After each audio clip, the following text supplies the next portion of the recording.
Alright, no time for intros.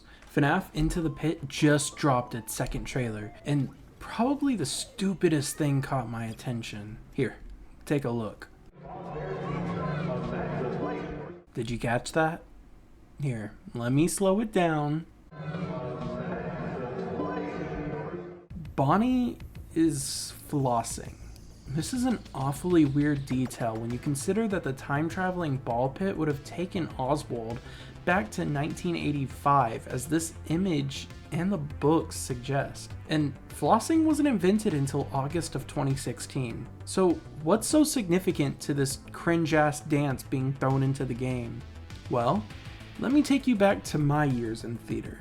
My first performance was in a musical called Grease back in 2015, and in this musical, I played Sonny Latieri, which after one of the songs, I had to sit on stage dancing long after it finished, until I would eventually be dragged away by one of the other members of the cast. Why was this important?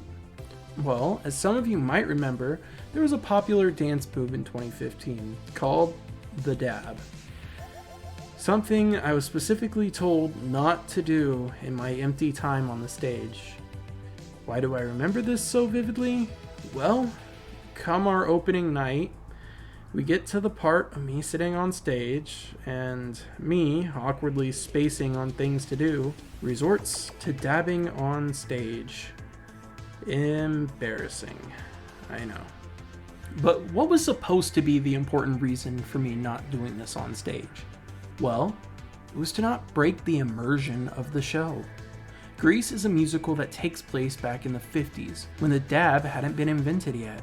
So doing so can break that immersion and put people back into reality.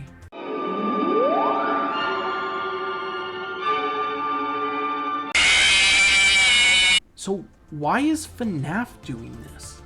Obviously, I hear y'all screaming at me. It's just a funny, silly little thing, and I haven't put that past me.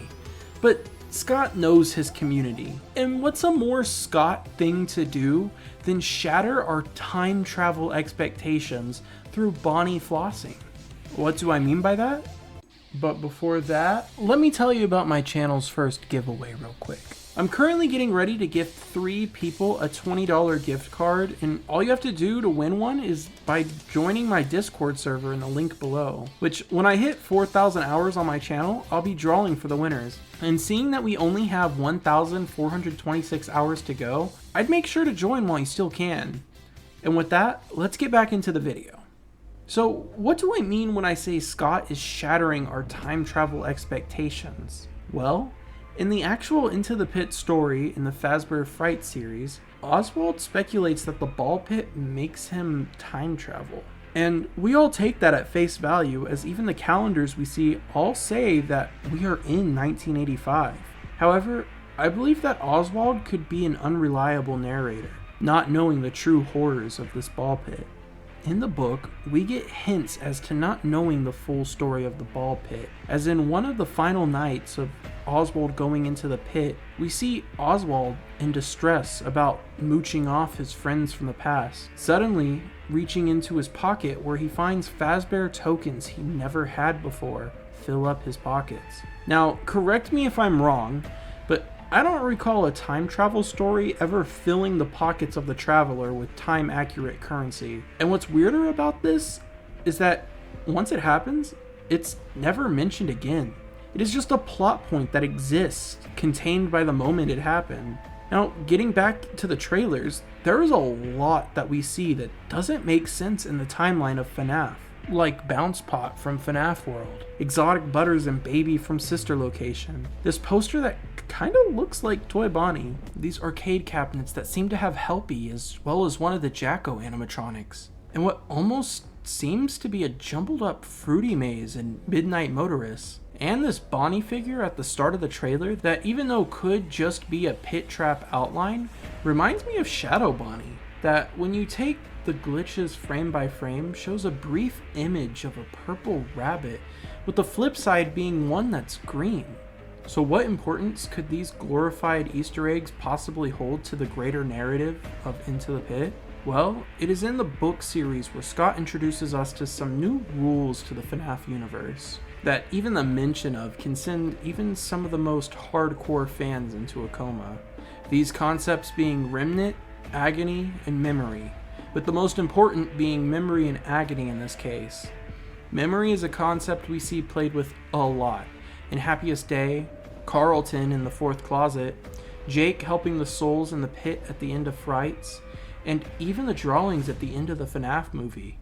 We see that these memories are easily manipulated and changed, making it possible for details to bleed over. And agony is the concept of pouring deep emotions into objects, fusing them together, such as...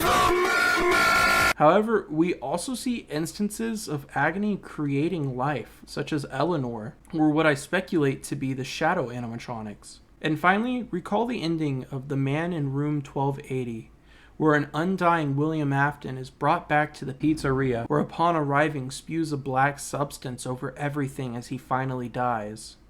So, with all these pieces together, what type of puzzle am I trying to put together?